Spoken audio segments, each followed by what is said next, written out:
Что вам приходит в голову, когда вы думаете о Лондоне? Скорее всего, мы все помним о том, что London is the capital of Great Britain.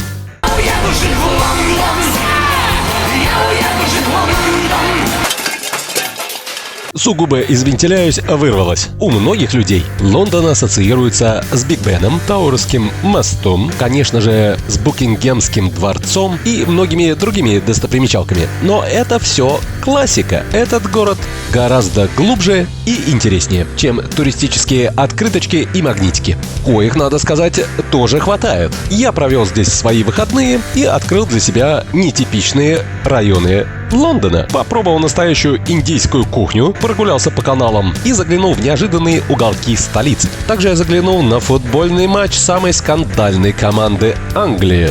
Если вы планируете поездку в Лондон или хотите узнать этот город с неожиданной стороны, то это видео точно для вас. Смотрите до конца, вас ждет много сюрпризов.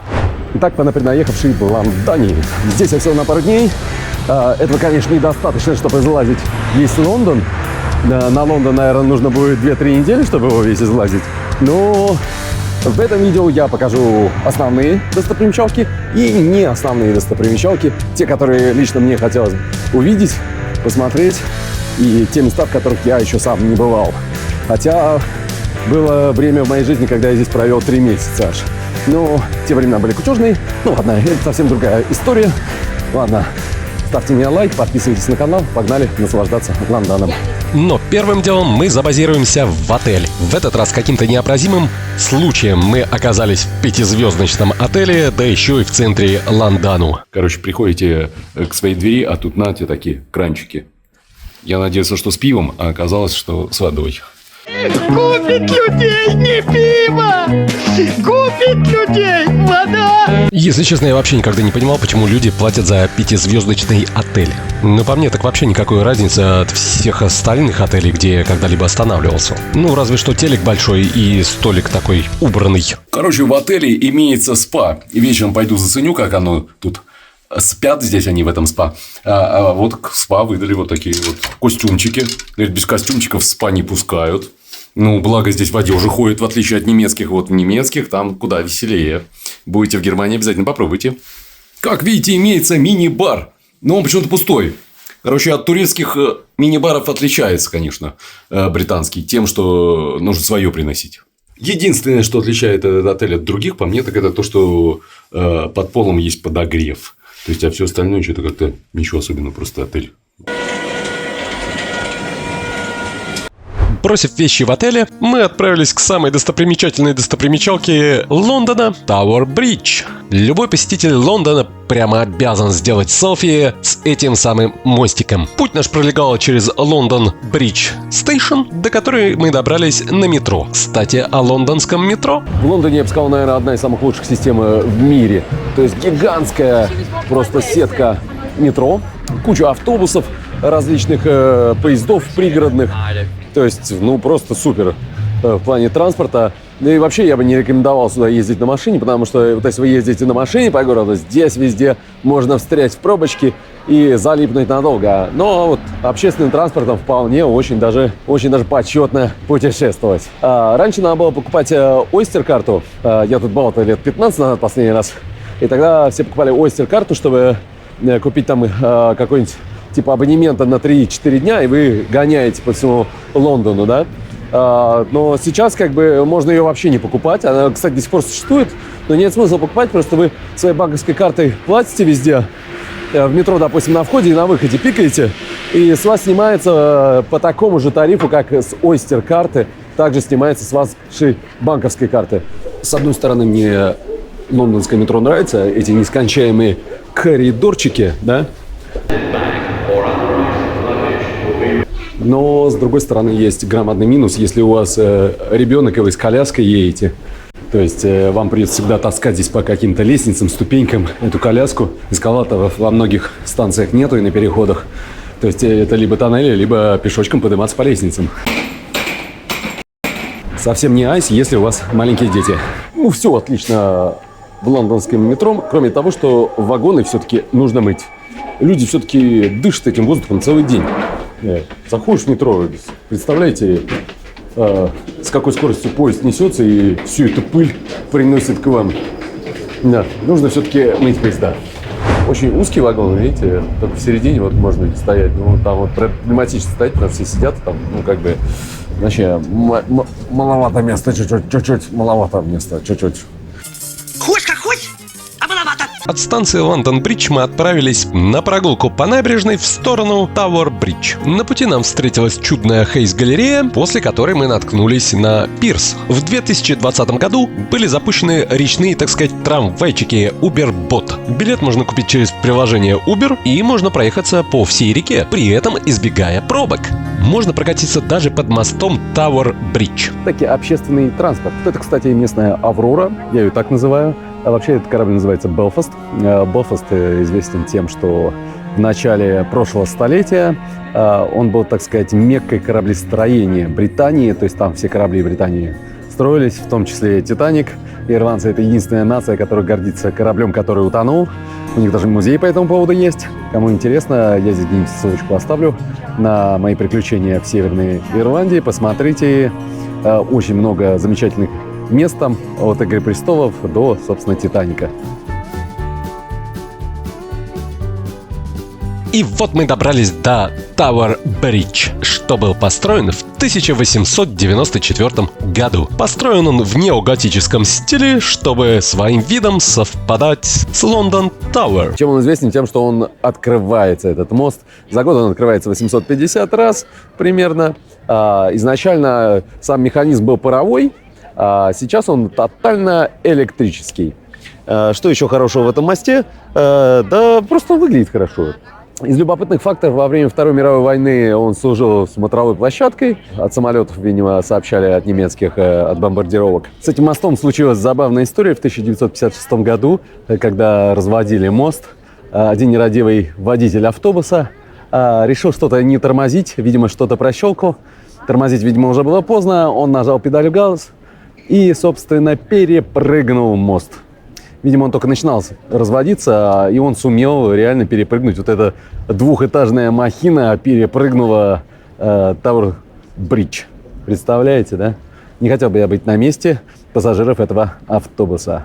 Погодка в Лондоне была классическая, около дождливая такая, и мы слегка подзамерзли и заскочили в кафешку, что находится прямо напротив Тауэр-Бридж. Итальянская кафешка Тавалино. Там можно выпить классического британского чайку и, естественно, большое многообразие итальянской кухни, в том числе сладости. Ну а вид из окна шедевральный. Ладно, погнали дальше.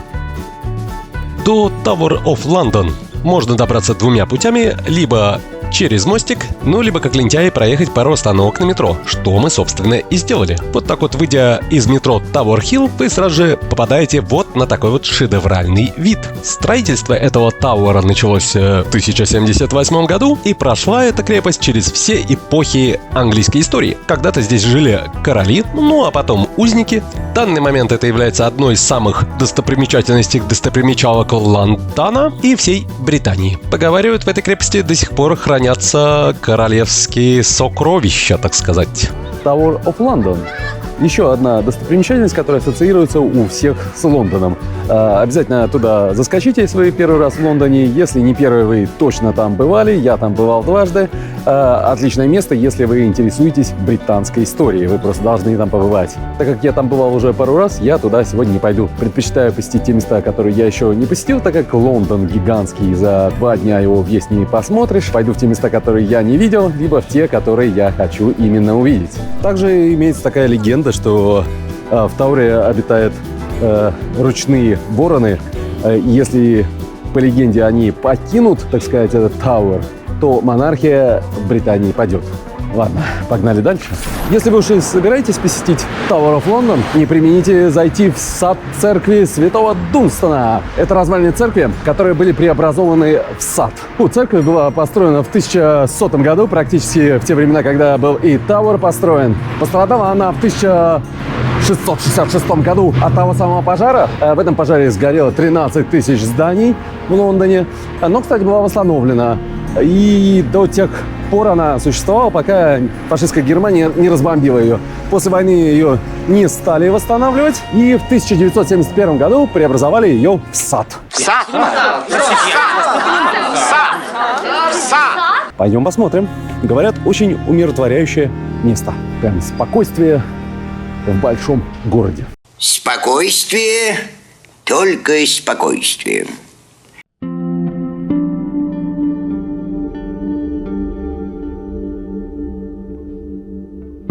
Сегодня это место – настоящий оазис тишины в центре Лондона. Здесь можно прогуляться среди готических арок, оплетенных плющом.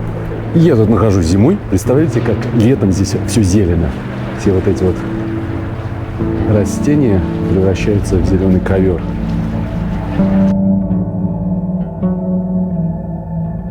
Отдохнуть в тени старинных стен и насладиться уникальной атмосферой.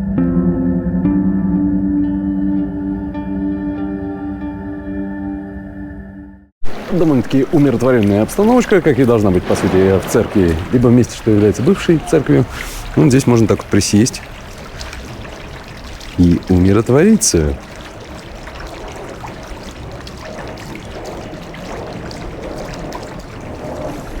Идеальное место для романтиков и фотографов. И тех, кто хочет спрятаться от городского шума и суеты.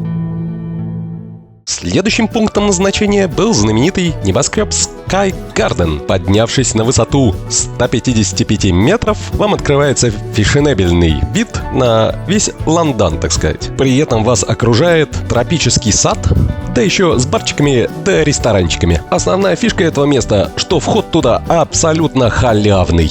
Вот, придя туда, я решил, думаю, сейчас на халяву посмотрю на весь город с высоты птичьего полета. Но не тут-то было. Вход-то бесплатный, но билет нужно все равно бронировать.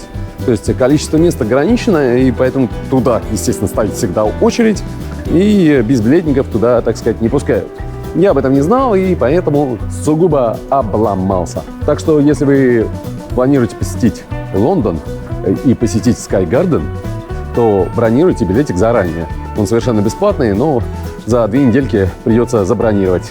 Ну, я особо не обломался. Тут рядом находится стелла, установленная в честь великого пожара, что произошел в Лондоне в 1666 году. 666, ни много ни мало. Так, ну в этот год должно было что-то произойти, у них произошел большой пожар. Сгорело 13 тысяч зданий, и 80 тысяч местных жителей осталось без жилья. И это в 1666 году. Сами понимаете, в хостел ты тут не засядешь, если у тебя дом сгорел. Восстанавливали они это долго, и в честь этого события была установлена вот эта самая стелла, что находится позади меня, кстати. Сверху открывается феноменальный вид на весь Лондон. Высота этой стеллы 61 метр, то есть примерно 20 этажей, 311 ступенек нужно преодолеть, чтобы подняться на самый верх. Ну что же, давайте подымемся. Вход, в отличие от Sky Garden, обошелся мне в 6 фунтов. Ну а что вы хотели за одну из самых старинных достопримечательностей города? Слегка припотев, вам открывается шедевральный вид на весь Лондон. Тут вам и Тауэр-Бридж, и местная Аврора под названием Белфаст, и самое крупное здание в Лондоне The Shard, что было построено, надо сказать, недавно, в 2012 году, и высота его 310 метров, порядка 90 этажей. И этот пресловутый Sky Garden, что преследует меня теперь. Надо сказать, с безопасностью здесь полный порядок. Даже если захотите сброситься, будет очень проблематично. Кстати, изначально на колонне было послание, что обвиняло католиков в поджоге города. Но в 1831 году его слегка подубрали. Ну, не без политики. Кстати, в 18 веке колонну использовали для научных экспериментов с маятником. И даже как лабораторию по изучению силы тяжести. Надеюсь, эту решеточку не с тех пор установили. По окончании этих физических нагрузок вам выдают вот такую вот открыточку. Мелочь, а приятно. И следующей нашей остановкой будет Лиденхолл Маркет, один из самых красивых и атмосферных рынков Лондона. Здание которого было построено еще в 1881 году, а вообще самый рынок датируется аж 14 веком. Располагается он в самом центре города, рядом со станцией Банк. Затерялся среди небоскребов. Этот самый Лиденхолл Маркет являлся на протяжении веков место встреч купцов, торговцев. Короче, сделки там мутились. Да и, в принципе, сейчас там полно бутиков, ресторанов, где люди встречаются, обедают, тусуются и так далее. Но вообще он очень красивый и такой достопримечательный очень. Сейчас заценим. В данный момент в нем располагаются различные бутики, различные уютные кафешки, ресторанчики. Ну, очень атмосферное место. Не зря здесь снимали первый эпизод Гарри Поттера. Помните тот эпизод с входной аркой в косой переулок? Pewter cauldron, and they bring if they desire. World-class racing bridge. Wow, look at it! The new Nimbus 2000! В целом, очень классное место, мне понравилось. Особенно классное место, наверное, для фотографов и любителей Инстаграма. Кстати, не забывайте подписываться на мой канал, ставить мне лайки, комментировать это видео. Это очень помогает алгоритмам Ютуба приподнять этот видосик в табелях о рангах. Ну и находите меня в социальных сетях, буду рад пообщаться. Кстати, все места, что мы сегодня посетили в Лондоне, находятся в пешей доступности друг от друга. То есть, по сути, мы просто прогуливаемся от одной достопримечательности до другой. И следующая наша остановка – Королевская биржа. Существует с 16 аж века. При этом она сгорела еще в том самом пожаре 1666 года, потом удачно погорела в 1838 году, ну а в 1844 году, когда ее открыла королева, ее все-таки построили с противопожарной безопасностью. И, кстати, на протяжении многих лет вход в биржу был запрещен женщинам. Купцы и торгаши считали, что женщины будут отвлекать их от торгов. Такие нравы были. Но, естественно, это не распространялось на королеву. Теперь Королевская биржа не просто символ могущества финансового Лондона, но и здесь можно хорошенько откушать, выпить кофейку и так далее. Множество различных магазинчиков внутри находится. Перед зданием находится военный мемориал, посвященный памяти погибшим воинам Первой и Второй мировых войн. Двигаемся дальше. Ну, а это здание в классическом стиле является резиденцией мэра города Лондон, находится рядом с биржей. Итак, мы добрались еще до одного символа Лондона – кафедральный собор Святого Павла, что был построен в 17 веке на месте готического собора, что сгорел во время Великого пожара 1666 года. Собор построен в стиле барокко и выглядит очень-очень даже великолепненько. Возвышается над всем Лондоном на высоте 111 метров, а его купол является одним из самых больших куполов церквей в этом мире. Его диаметр 30 метров. Акустика этого купола настолько уникальная, что если вы в одном конце купола что-то шепчете, человек в другом конце купола это услышит. Я здесь оказался уже вечером, но, как видите, и днем этот собор выглядит... Мама, не горюй! Здесь проходила свадьба принца Чарльза и принцессы Дианы в 1981 году. При этом во времена Второй мировой он чудом уцелел, этот собор, и стал символом стойкости лондонцев. Ну и церковь, как любая корпорация, очень любит ваши деньги. Поэтому вход сюда 25 фунтов, порядка 30 евро. По этому поводу я сам себе отказываю в посещении этого местечка. Но вы, если не были, загляните. Как вы видите, вечереет, а это первый признак того, что нужно идти по музеям. Сейчас я отправлюсь в Модерн музей Тате Модерн, или как-то так в этом духе оно называется. Мне нужно пересечь Темзу. Прям буквально напротив этого собора этот новый музей находится. Чем он уникален? Уникален он тем, что там никогда не повторяются выставки, они регулярно освежаются. То есть то, что я вам сейчас наснимаю, вы вряд ли увидите в следующий раз. Так что обязательно посмотрите и подпишитесь на мой канал. Это очень помогает развитию моего канала. Чем уникален этот музей? Тем, что он находится в здании бывшей электростанции. Электростанция работала до 1967 года, потом она была выключена, и вот англичане решили использовать это здание под музей. Здание, конечно, совершенно монументального вида. Его видно, я не знаю, чуть ли не отовсюду в Лондоне. Вообще, если честно, он, скорее всего, произносится Tate Modern. Это один из крупнейших и самых, наверное, известных музеев современного искусства. Располагается он на южной части реки Темзы, в самом центре Лондона. Открылся этот музей в далеком 2000 году, но я в нем с тех пор что-то как-то не бывал. В этом музее хранятся коллекции произведений искусств таких авторов, как Пабло Пикассо, Сальвадор Дали, Марк Ротко, Клод Моне и многие другие. Надо сказать, музей многоуровневый, то есть в нем много этажей. Между ними перемещаетесь по эскалаторам, либо имеется лифт. На каждом этаже отдельная выставка находится. Многие из них бесплатные, какие-то выставки платные. И, как я сказал ранее, выставки регулярно меняются. И то, что вы видите сейчас на ваших экранах, не значит, что вы увидите в следующий раз. Также тут имеются балкончики, с которых открывается прекрасный панорамный вид на Лондон и Темзу. Здесь вы найдете не только картины, но также и видеоинсталляции, как вот эта инсталляция с множеством радиоприемников.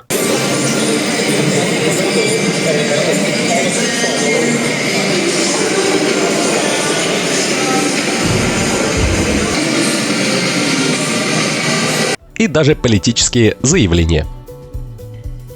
Нагуляв аппетит, было принято решение отправиться на перекус. В ходе поисков был обнаружен не только ресторан, но и уникальный монумент. Ребзя, вот это вот монумент собачки Корги породы. Памятник собачки королевы. Короче, в Англии очень много индусов живет. Причем поколениями, они уже давно сюда переселились и обитают здесь. Поэтому здесь множество индийских ресторанов, чему я очень-очень рад, так как там очень много веганских, вегетарианских опций.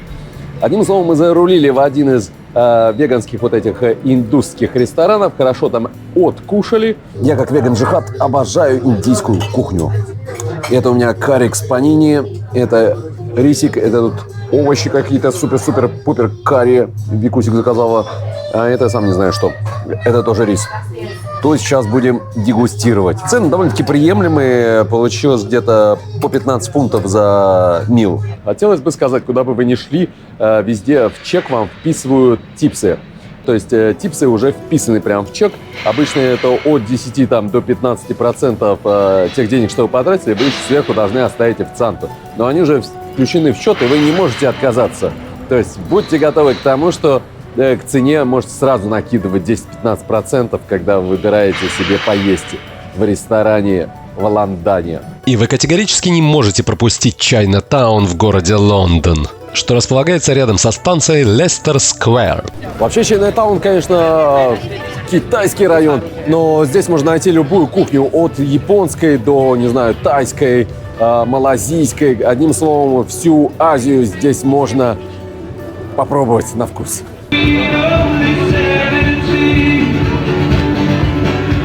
Ну, очень-очень живописный райончик, где можно приятно провести вечер. Хотел сказать, что вечер подошел к концу, но, скорее всего, это я подошел к концу. Изрядно устав, мы отправляемся в наш отель набираться сил перед завтрашним днем, нашим вторым днем в городе Лондон. А вы пока не забывайте подписываться на мой канал, ставить лайки, оставлять комментарии. Проснувшись рано поутру, меня тут осенила мысля.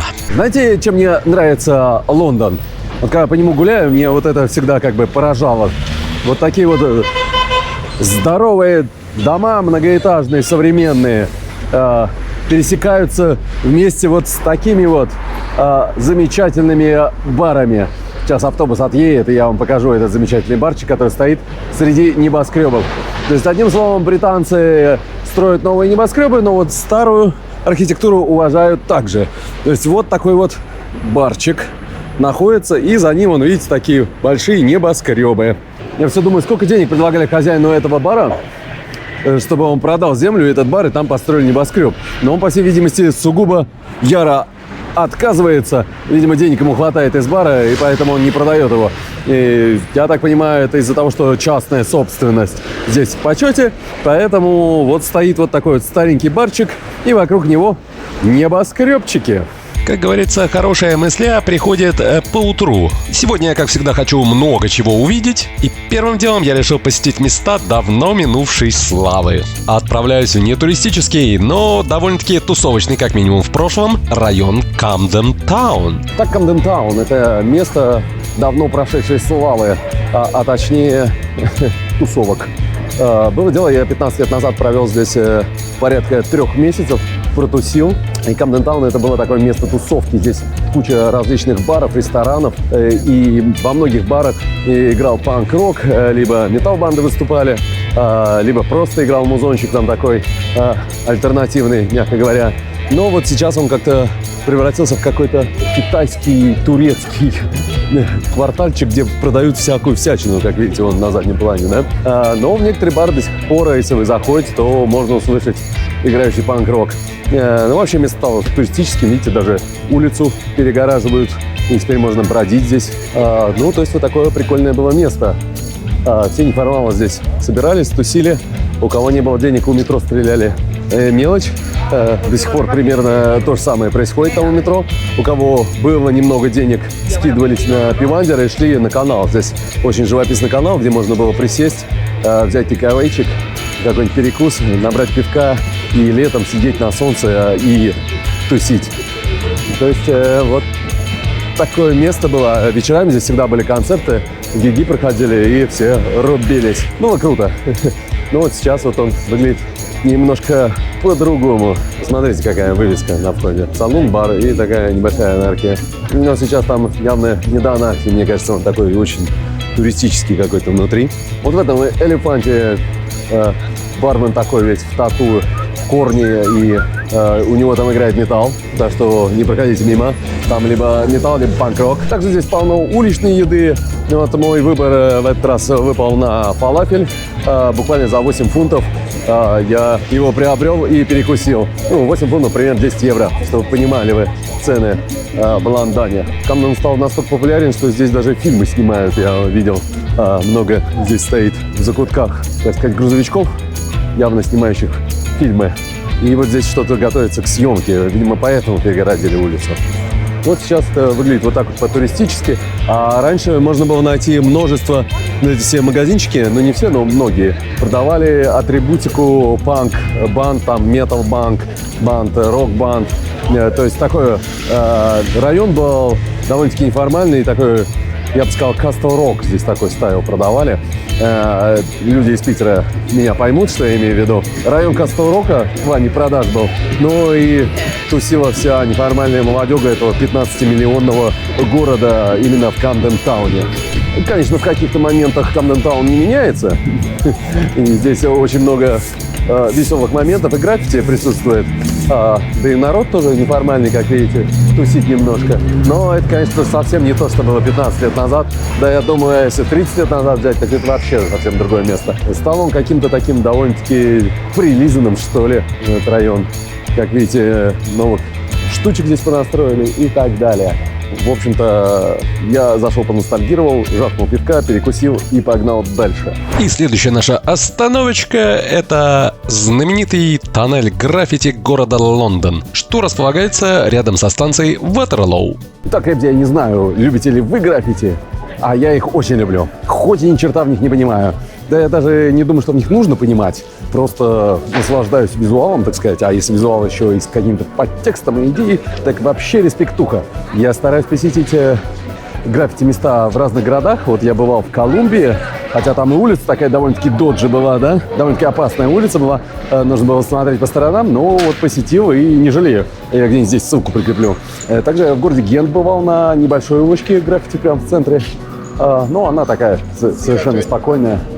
Сейчас заценим здесь в Лондоне, как оно. Этот тоннель приобрел известность в 2008 году, когда легендарный уличный художник Банкси устроил здесь фестиваль под названием Cannes фестивал, пригласив мировых звезд граффити раскрасить этот тоннель. После этого фестиваля это место стало местом, где любой художник может рисовать все, что ему вздумается, так как этот тоннель является легальной зоной для граффити в городе Лондон. Такие попсоватое место для граффитчиков, но тем не менее живописное. И в связи с этим арт-работы, что вы видите в этом тоннеле, постоянно меняются. По мне, так граффити является своего рода татуировкой города. То есть у каждого города есть свои татуировочки. Как-то так я себе это дело представляю. Ну и татуировка может быть со смыслом, либо вообще без какого-либо смысла. Ну что сказать, тоннель выглядит феноменально. Здесь даже подсветочка сделана, довольно-таки цивильный такой граффити-уголок. Но выглядит очень шедеврально, мне очень понравился. Здесь даже имеются кафешки, в которых вы можете шикарненько откушать. Также какой-то небольшой выставочный центр, но с названием этой выставки что-то не особо хочу идти смотреть эту выставку. Да, ребята, если вы досмотрели до этого момента, не забывайте подписываться на мой канал, ставите лайки и оставлять обязательно комментарии. Это помогает алгоритмам YouTube показать мое видео большему количеству людей. Огромная всем респектуха. Желаю всем больше уличного искусства в ваших городах. Насладился граффити, погнал дальше. Сугубо под давлением верховных сил и диалога с начальством было принято решение вернуться к стандартным достопримечалкам Лондона. Можно сказать, что Лондон знаменит своими двухэтажными автобусами, но меня, конечно, это не удивляет, так как я базируюсь в Дублине, и у нас, в принципе, такие же автобусы, но другого цвета. Желто-синие, иногда бывают зеленые. Суть в том, что ирландцы, на самом деле, по сути, получили культуру от бритов, то есть они мало чем отличаются от британцев, на самом деле, в культурном плане. Но у них принципиально все должно быть другое, не как у англичан, сами понимаете, исторически так сложилось. То есть автобусы, в принципе, у нас такие же, но другого цвета. Допустим, почтовые ящики у нас, да, здесь они красного цвета, а у нас зеленого. Но у нас, кстати, в Ирландии они до этого были тоже красными, но с тех пор, как IRA начало взрывать их, все эти ящики почтовые красного цвета, государство быстренько перекрасило их в зеленый, и взрывы прекратились. То есть вот такая вот история у нас немножко о Дублине, но вообще мы находимся в Лондоне. Нахожусь на Вестминстер-бридж. В данный момент на мосту нахожусь. Сзади меня находится аббатство Вестминстер. Собственно, изначально это была резиденция короля, а теперь там парламент зависает. Великолепное здание в неоготическом стиле. Там, говорят, 1100 комнат, сотня лестниц. Стоит там, наверное, побывать когда-нибудь. Но не в этот раз. Но вот пройтись по этому мосту стоит, потому что вот с другой стороны, допустим, вы видите знаменитое колесо обозрения Лондона. Оно, кстати, является одним из самых больших колесом обозрения в Европе. Вернее, самым большим. Я там тоже как-то бывал. Тогда, лет 15 назад, проезд на нем стоил 20 фунтов. Не знаю, как сейчас. Такая вещь на один раз прокатиться, и все. То есть в этот раз я, наверное, тоже не пойду туда. Но если вы будете, обязательно сходите. Вид оттуда шедевральный. Ну и вот там вот, если посмотреть, там вот здесь такая неоготика. Там уже идет современный такой бизнес Лондон. И здесь опять старина пошла. Ну и туристы, конечно. Одним словом, будете в Лондоне, обязательно пройдите по этому мосту. Мост шедевральный, вид отсюда великолепный через Темзу. Вестминстерскому аббатству проходите. Трудно выговариваемое для меня слово почему-то. Итак, его величество Биг Бен. Кстати, вы знали, что Биг Бен — это не название этой башни, это название колокола, что расположен в этой башне. Представляете, там в старые времена колокол звенел, и люди прохожие: о, Большой Бен опять там подает нам сигнал. А башня сама называется башней Елизаветы. Высота этой башни 96 метров. Назвали ее в честь Елизаветы II, в честь, так сказать, 60-летия правления Елизаветы II. Так что башня официально называется башней Елизаветы. А колокол внутри башни — Биг Бен. Находится это все в Вестминстерском аббатстве. То есть это здание парламента на самом деле. И там заседают все сильные умы, так сказать, Британии. И там заседают все сильные умы, так сказать, Британии. Вестминстерский дворец, ни много ни мало, так и эпицентр демократии Великобритании. Место, где заседает местный парламент. Основан он был в далеком XI веке, но посредством пожаров и разрушений его пришлось перестроить. И вот это само здание было построено в 1870 году. Сами понимаете, в готическом стиле. Если вы захотите все-таки его посетить, вход туда порядка 30 фунтов, но посетить это место можно только в те дни, когда парламент там не заседает. Самой высокой башней дворца является башня Виктории, высотой 98 метров.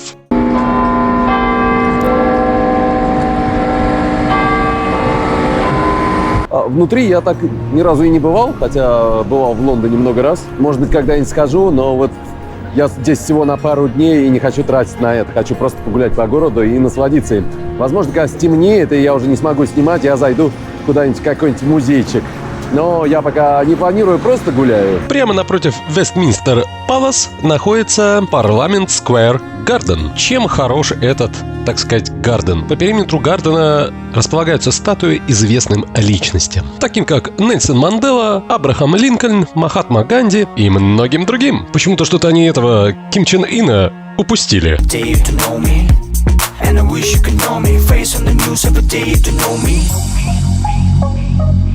Кстати, старина Черчилль, товарищ, который выиграл Вторую мировую войну, естественно, для англичан. Есть забавная история про Черчилля. Когда его один из репортеров спросил, как вам удалось дожить до столь долгих лет, он сказал, когда все стояли, я сидел. Когда все сидели, я предпочитал вздремнуть. Так что мотайте на ус. И помните, Лондон is the capital of a Great Britain. Отсюда открывается незабываемый панорамный вид на Биг Бен и здание парламента. И, естественно, эта площадь регулярно используется для протестных акций и различных публичных выступлений, так как находится прямо перед парламентом. Вестминстерское аббатство. Также одна из самых значимых достопримечалок Лондона находится прямо на этой же площади. Одна из самых главных церквей в Великобритании. Хотел бы я сказать свою классическую фразу, что в церкви я не хожу, потому что я боюсь сгореть, но в этот раз все совсем не так. Все банально классически, вход сюда 30 евро, поэтому тут я в эту церковь не хожу, потому что жаба душит. Основана в 960 году. В нем проходили коронации, королевские свадьбы, похороны и все значимые события, что могли хоть как-то быть связаны с церковью. Также здесь захоронены выдающиеся личности, такие как Дарвин, Ньютон, Шекспир и многие другие. Интересный факт. Аббатство на самом деле не является собором, а принадлежит непосредственно монарху, что делает его уникальным среди британских церквей. На этой площади множество уникальных исторических зданий, но если рассказывать про все эти здания, тут можно залипнуть на весь день, а очень уж хочется двигаться. Так что погнали дальше! По дороге от Вестминстерского аббатства к Букингемскому дворцу посмотреть, где роялти тусуется, я набрел на кавалерийский музей. Музей кавалерийского полка, так сказать, понятное дело, королевы, по ходу дела. Или короля нынче. Этот полк на самом деле действующий. Занимается он караулом Букингемского дворца и других таких королевских мест. То есть участвует в различных парадах, мероприятиях официальных, в которых участвует королевская семья. В принципе, если удачно подобрать время, можно попасть под смену караула. Также можно заглянуть вовнутрь, там находится музей этого полка. И, естественно, можно замутить селфи с лошадкой. Только нужно быть осторожным, не щелкайте. Напротив этого здания имеется парк под названием Сент-Джеймс парк, через который нужно пройти, чтобы добраться до Букингемского дворца. Весь путь от Вестминстерского аббатства до Букингемского дворца занимает где-то 15-20 минут.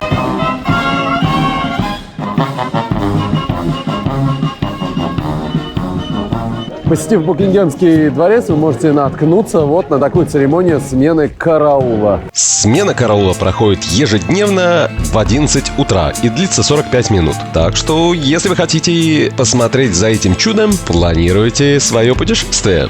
Здание построено в стиле неоклассицизма и было построено в 1703 году. В день, кстати, основания города Санкт-Петербург, но к Британии это не имеет отношения. В 1837 году дворец стал официальной резиденцией монархов. Гигантское здание включает в себя 775 комнат и 19 громаднейших залов. Кстати, интересный факт: во времена Второй мировой войны, во время немецкой бомбежки, Георг VI и Елизавета отказались эвакуироваться и просидели под бомбежками в этом самом дворце. После чего королева заявила: «Теперь я могу смотреть в глаза Иственду», имея в виду, что богатые тоже могут плакать. В этом самом Букингемском дворце проходят все церемонии королевские, так сказать. Встречи, пьянки, гулянки, тусуйте там все роялти. Так что, если вы будете мутить какую-нибудь революцию, то вам туда.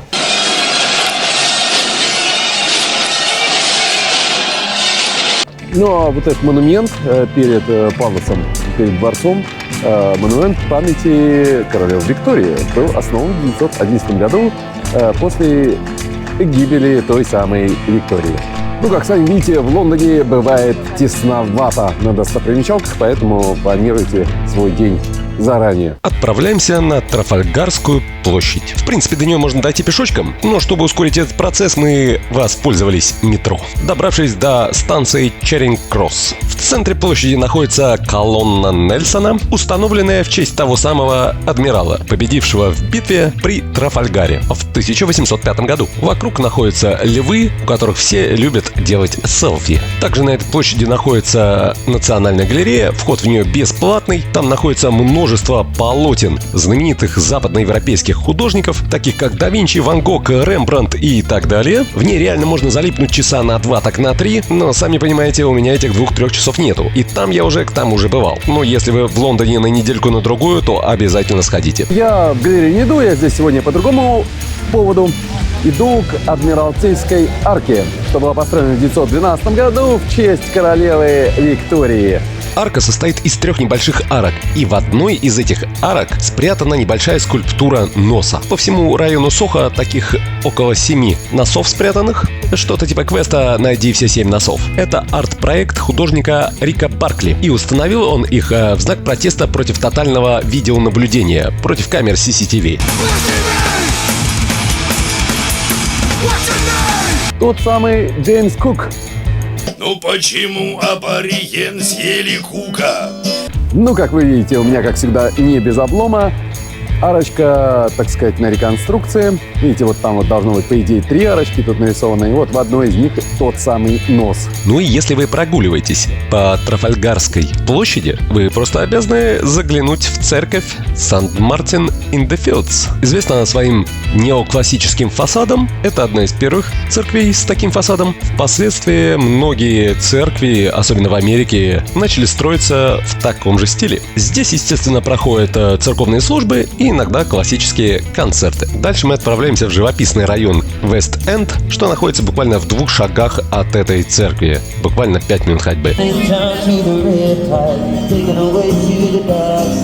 Продвигаюсь в сторону Национального музея по улице Сан-Мартинс-Лайн, что потом перетекает в Монмут-стрит. То есть, если вы пойдете от Национальной галереи в сторону Национального музея, идите вот по этой улочке. Она очень живописная, не забудьте заскочить в барчик, накатить пивка и отведать фиш энд чипс. Традиционная британская еда. Это одна из живописных улиц Лондона. Здесь находятся театры, бары, кафешки, ресторанчики. При этом дома оформлены в классическом цветном таком стиле. И здесь можно прочувствовать настоящий Лондон, так сказать. Для любителей шопинга присутствуют различные бутики. Ну а лично мне здесь просто по кайфу пройтись. В Национальный музей Британии я не пойду. Во-первых, я там уже был, а во-вторых, это, мне кажется, самый большой музей в мире. Там можно залипнуть буквально на весь день. Часы работы с 10 до 5 вечера. Но я сегодня обязательно зайду в музей брендов. Не самый известный музей Лондона, но очень интересный. Так что не переключайтесь, все самое интересное еще впереди. Конечно, в Лондоне все еще присутствуют такие будочки. Они олицетворяются с Лондоном, и они даже работают. Вот такие вот кабы — это такси. Они изначально дизельные и до сих пор производятся различными компаниями и вот в виде кабов.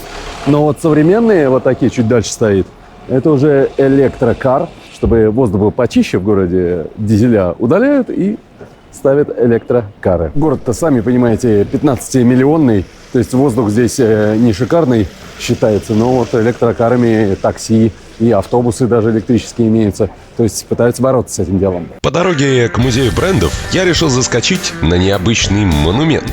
Я нахожусь на необычном монументе.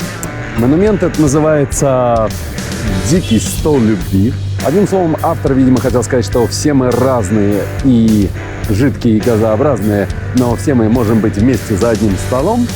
То есть такой объединяющий нас стол любви. Эта скульптура создана художниками Гилли и Марком. Эту скульптуру переносили и еще будут переносить в различные места Лондона. Но вот до 2026 года эта композиция находится рядом со станцией Паддингтон, вход на линию Элизабет. Композиция представляет собой человека-собаку и женщину-кролика, что принимают за столом животных, близких к вымиранию на нашей планете. Скульптура призывает задуматься о важности сохранения природы на нашей планете и символизирует единство между людьми и животным миром. Ну что тут сказать? Берегите природу, мать вашу! То есть сюда можно присесть прям к этим, так сказать, животным и разделить с ними трапезу. Прикольный монумент. Если будет возможность, посетите. Наше современное общество потребления все больше и больше потребляет, все больше и больше разрушает эту планету, да? Все хотят все время все новое, новые бренды, новые телефоны и так далее, да? И я тут обнаружил, что в Лондоне есть музей брендов. То есть интересно будет посмотреть, что это такое. Наверное, как развивались бренды и так далее. Я там ни разу не был, вот сейчас двигаюсь по направлению к музею брендов. Интересно будет посмотреть, понаблюдать. Так и добрался. Пойдемте глянем, что это такое. Очень уж я хотел сходить в этот музей. Было дело, в своей жизни я был связан с рекламой, особенно с диджитал-рекламой. Проработал 3 года на компанию Meta. Помогал рекламодателям настраивать правильно их рекламу. Работа была не пыльная, платили вроде тоже неплохо. В общем-то, мне все нравилось в этой работе, кроме ее интенсивности. Ну да ладно, давайте о музее. Музей брендов предлагает уникальное путешествие по культуре потребления в Великобритании. Начиная с викторианской эпохи, то есть позапрошлого столетия, до наших дней. Музей находится всего в 3 минутах ходьбы от станции Ledbroke Grove. Коллекция музея насчитывает аж 12 тысяч экземпляров. Различные упаковки, рекламы, различные игрушки, журналы и все, что в эти года входило в моду того самого потребления. Весь музей выглядит как лабиринт, ну или тоннель, из которого вы не можете никуда свернуть и следуете по всей экспозиции. Экспонаты расположены в хронологическом порядке по годам, так сказать. И вы своими глазами видите, как изменялись бренды и реклама за последние 200 лет. Также в музее имеется кафе и небольшой садик, где можно отдохнуть и выпить кофейку. Также имеется своеобразный кинотеатр, где можно посмотреть рекламу дней минувших. Как вам, к примеру, эта реклама Apple в стиле романа Орвелла 1984.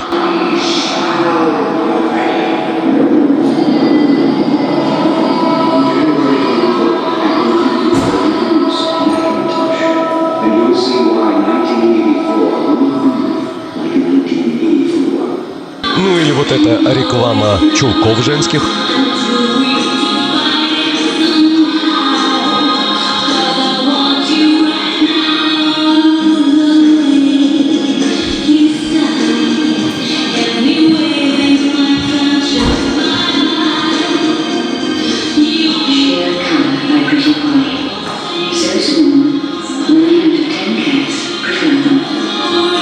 А как вам ZX Spectrum? Первый компьютер в моей жизни. Одним словом, уникальное место для тех людей, кто интересуется дизайном, историей рекламы и вообще культурой потребления. Также вы окунаетесь в исторические эпохи и сквозь рекламу проходите через столетия. И даже понимаете, как наше общество меняется. Уникальное место, всем рекомендую посетить. Работает музей с 10 до 5 вечера и вход в музей всего 12 фунтов. Очень занимательный музейчик, прям протекаете сквозь время, сквозь все эти рекламы и брендинги до сегодняшних дней. Ну, прям очень классно, мне понравилось. В Лондоне существует своя маленькая Венеция. Вообще Лондон усеян каналами, и, в принципе, по северной части Лондона можно от западной части до восточной просто дойти пешком по каналу. То есть я бы вам рекомендовал, если вы хотите прогуляться по каналам в тихой обстановочке, наблюдая вот за такими домами на воде и как живут люди, перемещаются, то я бы вам рекомендовал посетить маленькую Венецию. Прям можете загуглить «маленькая Венеция», и Google вас приведет на эти каналы, где вы прогуляетесь и отдохнете от городской суеты. Многие люди в Британии, да и вообще в Европе, где имеются каналы, допустим, в какой-нибудь Голландии или Бельгии, живут вот в таких, так сказать, домиках на воде. Такие небольшие баржи, они на самом деле ходят по воде, и можно даже попутешествовать по каналам. У нас в Дублине, кстати, тоже такое имеется, но здесь вот прям вот видно, что там живут, прям вот топят прям. Причем по запаху можно понять, что топят деревом. И решили мы потрапезничать сегодня в кафешке под названием «Канал номер 5». Довольно-таки популярное место, находится в таком уютном и живописном месте на канале прям. Здесь летом очень большие тусовки, вся молодежь сидит вот так вдоль канала и посасывает пивандера. А мы зайдем вот в эту вот кафешку. Что важно, для меня имеются веганские опции. Так что мы сейчас зайдем и отведаем. Тут должна была быть съемка трапезы, но я что-то так проголодался, что забыл достать камеру. Так что извиняйте. Но поверьте, было вкусно. С помощью таких вот своеобразных дамп перемещаются домики на воде по каналам. Каналами, кстати, вся Британия усеяна. В старые добрые времена это была транспортная система британских островов, у нас в Ирландии тоже таких полно, до изобретения железной дороги это являлось основным такими транспортными жилами страны. Но потом появились поезда, и они стали никому не нужны особо, эти каналы. Ну, так можно подзарядиться электричеством на этой парковке. За эту же парковку, я думаю, они еще и что-то платят. Но вот так вот люди выбирают образ жизни на воде. Это, кстати, намного дешевле, чем купить дом на земле и жить в нем. То есть я пару ТВ-шоу даже смотрел британских, где люди покупают раздолбанные такие корыты и перестраивают их в дома. То есть вот такой стиль жизни у многих европейцев. Вот так вот в большом мегаполисе можно найти такие укромные, спокойные места и прогуляться вдоль канала.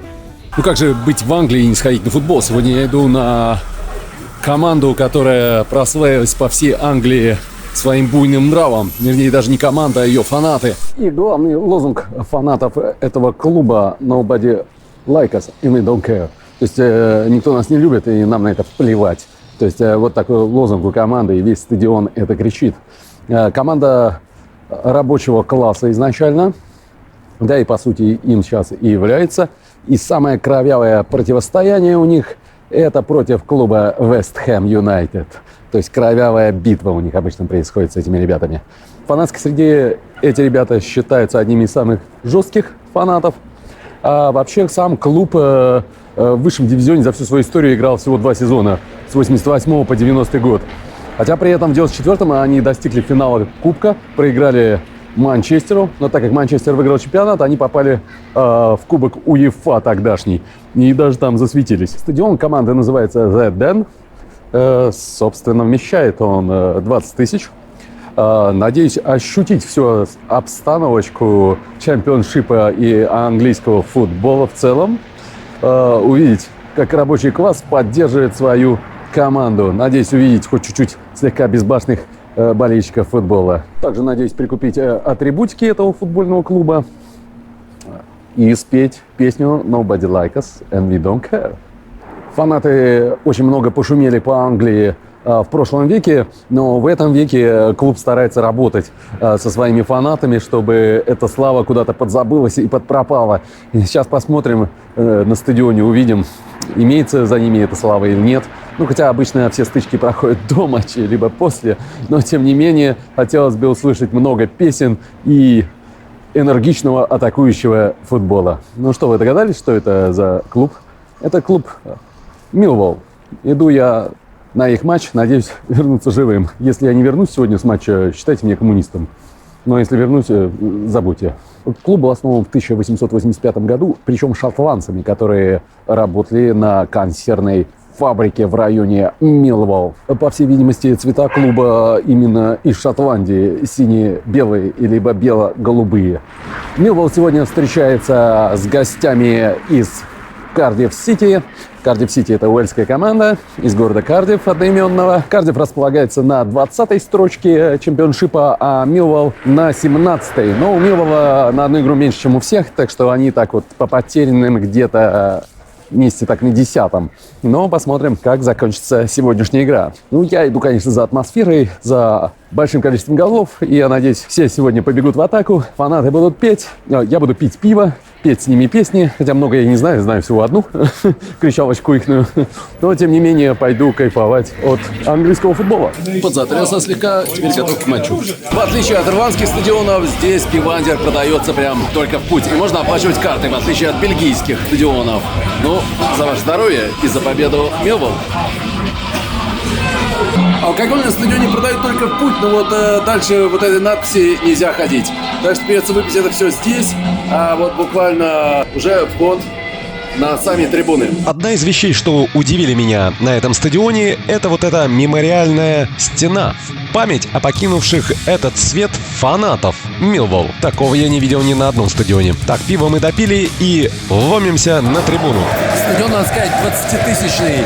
Ну, заполнен он, я думаю, всего на треть сегодня. Зима, холодно, видимо, немного людей приходит.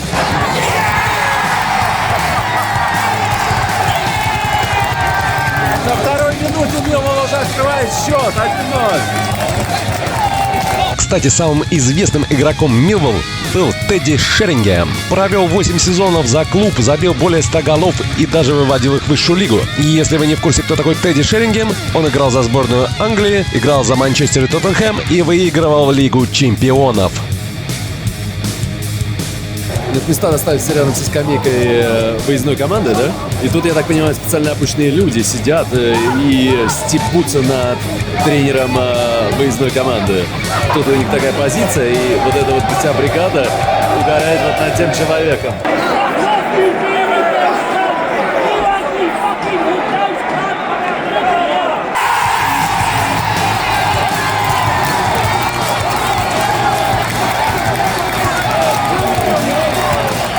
Вот вам и 2-0, 20-я минута, уже 2-0.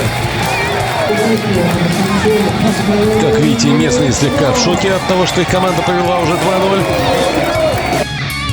После ошибки команды Милволл на 48-й минуте счет стал 2-1.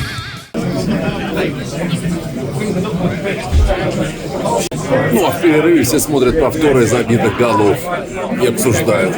Кстати, имеется байка-анекдот про фанатов Милволл. Сборная Англии играла очередной свой матч на Уэмбли, и один из фанатов Милволл выбежал на поле с флагом Милволл. Ну, естественно, его арестовали, и полиция спросила, что ты вообще там делал? На что он ответил: я просто хотел, чтобы хоть кто-то здесь показал характер.